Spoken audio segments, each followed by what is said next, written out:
Happy Thursday, everyone. It's Lauren Barnes with the East Texas Food Bank. I'm so excited to be back for another Thankful Thursday. Today, we've got Wynn Rosser with us. Wynn, would you like to introduce yourself?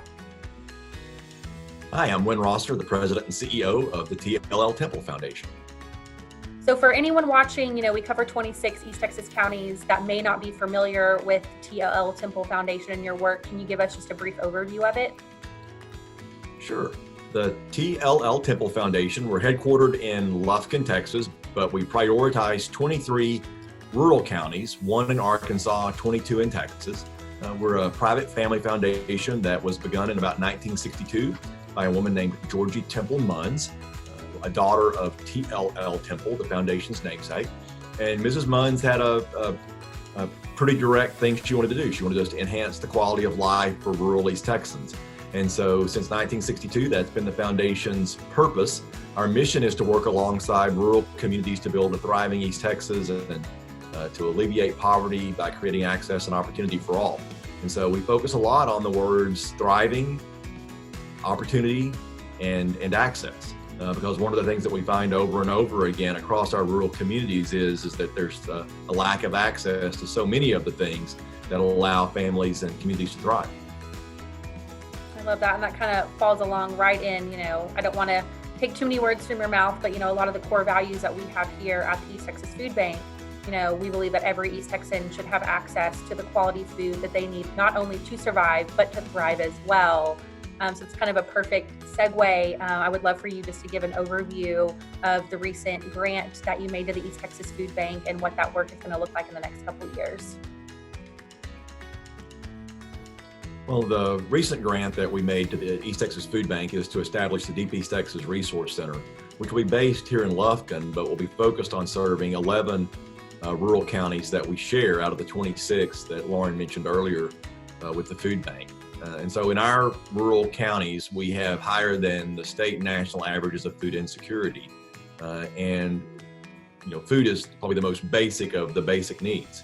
And so we realize that it's not just access to food, but it's access to nutritious food, quality food. So more fresh fruits and vegetables, for example, and produce. And so part of what we've funded and what we're asking the food bank and its network of partners to do is to increase the distribution of fresh fruits and vegetables. But we know that while that's a shared mission by the partner network, it's not always easy, because sometimes the food pantries themselves don't have what they need to take in fresh fruit and produce. So it will be about enhancing their ability to distribute more fresh fruits and produce, but it will also be about building their capacity in other ways. And so the food bank has a training series, programs that are available to their partner network, and so we're supporting that as well.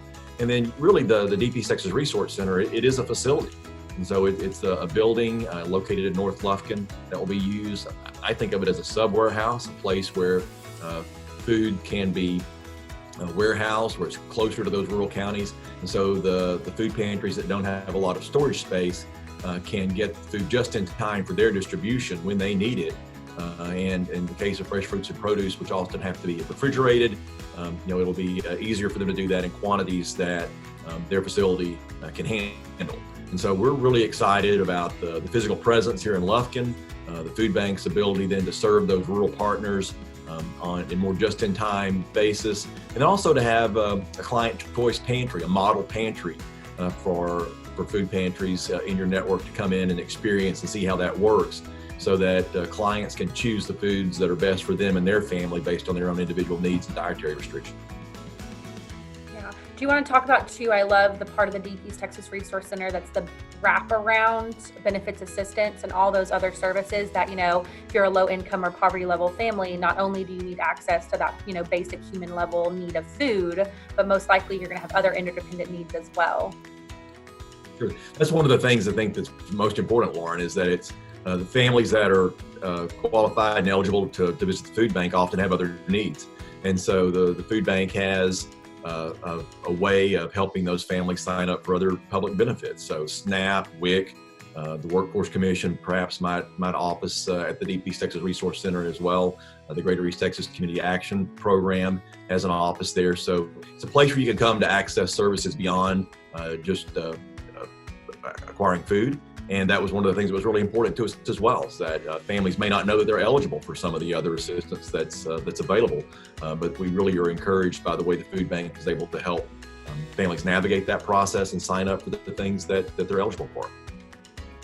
Yeah, I love that. I'm really excited about it. Can you just speak to a little bit more of, the why behind this grant? I mean, we've partnered together before, but this is, probably the most substantial work that we've done. So just about the timing or shared mission, vision, anything like that. Well, food insecurity is one of the things that the foundation realizes is again, most basic. It's one of those things you can't thrive if you're hungry. Students in school can't learn if they're hungry, if they have inadequate nutrition. And so, you can't live a healthy lifestyle if your diet isn't healthy. And so when you think about the things that are important to the foundation, whether it be education or health, or serving basic needs, we see food as one of those building blocks. And so, as we built a relationship with the East Texas Food Bank, this is one of the things that we thought could be most meaningful for those 11 rural counties and their residents, whether you be a child, a family, or older adults. So it's something that is important to everyone.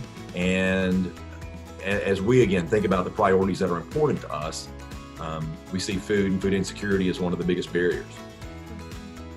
And I think it's important too, just from my perspective of, we do cover 26 counties, so our work looks extremely different depending on where we are. So even though our headquarters are in Tyler, we cover so much more than Tyler and Smith County. So telling those stories of the rural communities and how much harder it can be, if you don't have transportation, if you're not able to go to a pantry, there may only be one pantry that's an hour away in your community and they're open one day a week. Or if you have a work schedule that prohibits that, there's just so much more that our rural community faces that, a lot of our supporters, whether it be, Lufkin, Tyler, Longview, and some bigger areas, they may not see that on a day-to-day basis. So I appreciate the work that, T.L.L. Temple Foundation is doing, as a whole, and of course with the East Texas Food Bank. So I'm excited to see the huge impact it's going to have down there. And one of the things that was most startling to us, although we know a lot from community members and residents that we talk to and community leaders, and we look at a lot of the available data and statistics, but one of the things you shared with us is those 11 counties out of your 26, 11 counties represent 40% of the meal gap for your 26 counties. And so they're among the most in need.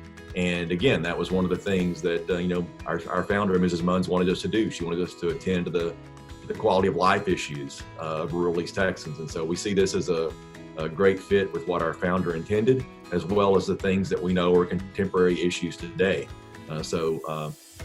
Again, we're encouraged by the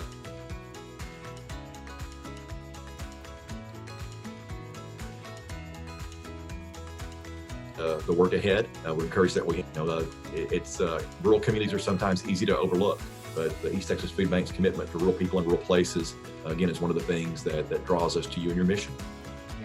Well, I'm excited to partner together. Like I said, definitely that common, shared value of making sure that all East Texans, have access to the nutritious food they need to thrive. So I think this is going to be, huge progress, in that work. And for anyone watching this, I always ask this question: is there anything that you would say to anyone that hasn't partnered with the East Texas Food Bank, whether that be, financially, volunteering, an agency partnering together? What would you say to encourage them?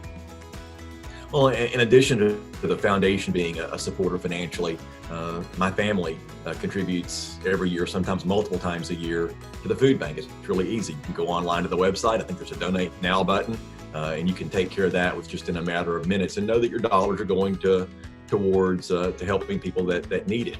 And beyond that, whether it be the food bank, you have a great volunteer program. Even right now, during the pandemic, you're able to host volunteers, and volunteers are really important in the way that you're able to deliver the services for them.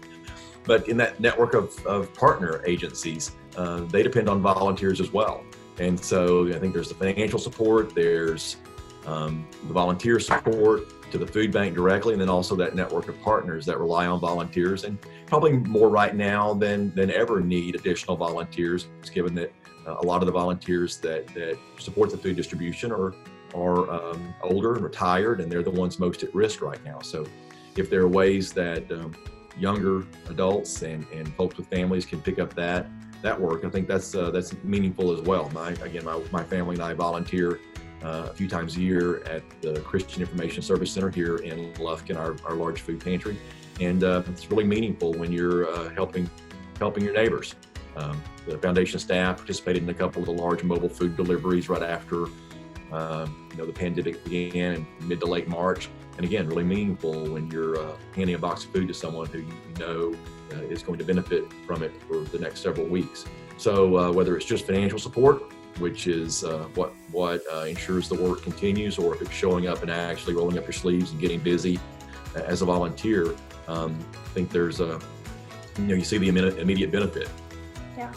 Yeah. And I think that's the one thing that I've just really astonished me in all of my nonprofit history is seeing the outpour of some support from the community. I mean, it has been overwhelming, whether that is, stepping up and getting volunteer groups for distributions or donating financially, or just people have been getting really creative with how they've been fundraising or sharing the message. So that's been really inspiring for me to see. So I'm going to drop a link for anyone watching at home below our videos. It'll be our Join the Fight link.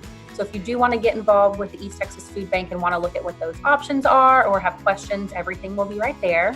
And Wynn, I'm going to go ahead and wrap us up today. Do you have anything else you'd like to add before we're done? Appreciate the opportunity to talk some today, Lauren, about our shared priorities. And again, I'm looking forward to the work, and maybe we can do another one of these in a year or so and talk about the results that we're seeing.